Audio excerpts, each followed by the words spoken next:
Hello, in this video I want to show you how to change the language on Huawei MateBook X.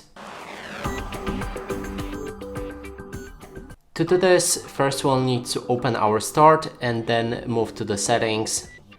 Right here on the right, find time and a language. Select a language. And right here, you'll be able to change your Windows display language. You can click on this pop-up and choose whichever language you have downloaded. If you want to download additional packages for the language, then click on this plus button and find your preferred language in the list right here. And it should show up in a second. If not, let's try again. Okay, so for some reason it doesn't show all of the languages here, but for you it should probably do it.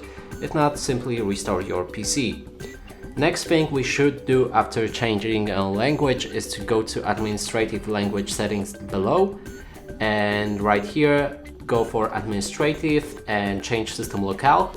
Now choose whichever language you've picked for your default Windows from the list right here.